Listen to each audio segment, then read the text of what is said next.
ADCC is a very unique tournament. I think it has the most prestige. I think it has the most clout of any of the tournaments out there. If you're a champion there, it's a very different, you know. It's once every 2 years, has a different rule set. It's invite only, or you have to win a trial, and so on and so forth. So like, it's just different. It's just a different tournament. There's just a different energy. There's a different respect around the whole thing. So there was a lot of talk about the invite, you know, for weeks before this, but getting the invite like officially was amazing. You know what I mean? It's kind of like a dream come true. Mo Jassim gave me the call. He basically told me I'm in, and you know, really surreal feeling, man. Dream come true, for real. As cliche as it is. I think it's cool, man. I think it's really cool. I think I'm the first Canadian to do quite a few things.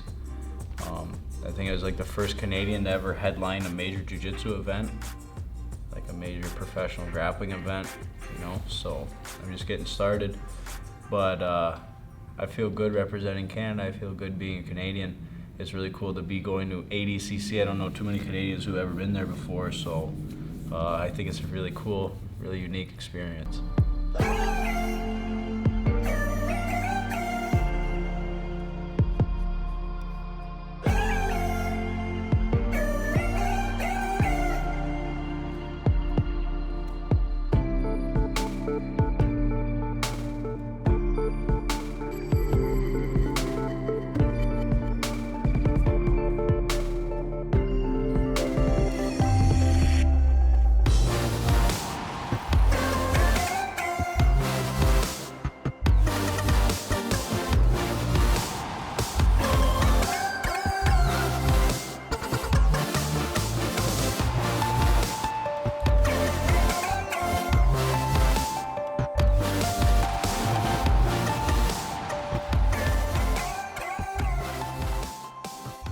I think the ADCC rules change a lot, but I think it has a big positive impact on me and my game specifically, because I'm a good wrestler, I have good wrestling, I have a lot of good submission attacks, and I'm really, really good in the scrambles. So those kind of things what you always see in the ADCC highlights, and I think those are things that I'm really good at.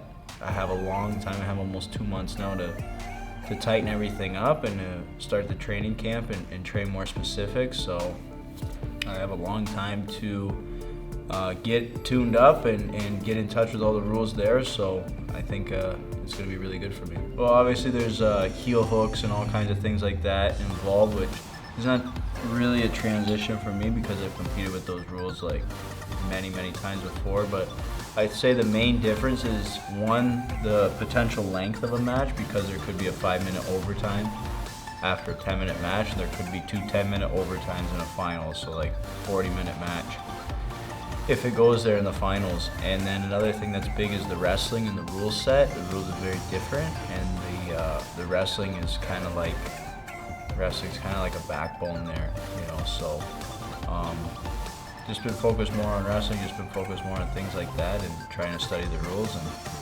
get in touch with everything.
Like I said, 77 is such a tough class, and there's so many guys there, man. So there's so many guys that it's a good matchup. You know, ones that come to mind: JT Torres, Lucas Lepri, Canuto, DJ Jackson, Wagner, Hosha, guys like this is like so many guys, man. I know I'm missing like, out of that list, there's like 10 other guys who could be champion in that class that are there too. Celso Vinicius is another guy that people don't really think about as much. And he's a super tough guy in that division too. So intriguing matches. I think, you know, all 4 matches from the first fight to the last are gonna be super exciting fights that people are gonna wanna see. I always try and make it exciting.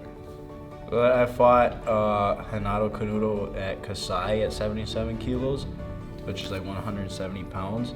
I made it before, it wasn't really a problem. I felt great. So I think I can make this weight absolutely no problem and feel good. I don't think I'm gonna, lack anything as far as strength, as far as cardio, as far as like conditioning, anything like that. I think I'm gonna be like tuned up and ready to go. And the weight division, as far as 77 kilos goes, is like super tough. But for me specifically, I feel that when I have to cut some more weight and diet and be strict in that way, it kind of makes me more mentally engaged to the tournament. When I kind of just come in lax at whatever weight I am, I'm a little more relaxed and I'm not as like into the tournament. So I think it's a good thing. I think it's a good move, me going to 77. Here we go. Yeah. Nice. Here we go. Strong arm. Nice, I'm with you. Oh yeah, right. Yep. Up, nice. That was a fucking piece of... That show up. You hear me? Choke that bar. Huge. Tight. Right, chest up big. Blow it up. Hup, blow that up. Hup, blow that up. Oh yeah, right? Here it is. I'm with you. Right? Come on. Move him. Move him. Move him. Yeah, move him. Fight it. Fight that. Yay. Fight him. Yeah. Nice. Good. I like that. Oh yeah. Somebody call the cops. We're killing him. Let's go. So in ACC, I plan to bring the best version of myself ever. I have a long time to get ready. I have a long time to get in touch with the rules, like I said, and I think it's going to be a really, really good thing for me. Another thing you can expect to see is what you always see. You always see an exciting fight. You always see somebody who goes after the finish and attacks his opponents, and that's what I'm going to do. This is no different than anything else. This has a different prestige. It's a unique tournament. There's different guys. It's probably a little more challenging than anything I've ever done before, but at the end of the day, we're here to do jiu-jitsu and submission grappling. So I can't lose what makes me unique. I can't lose what makes me who I am. I'm gonna try and embrace that as much as I can, make everything exciting, and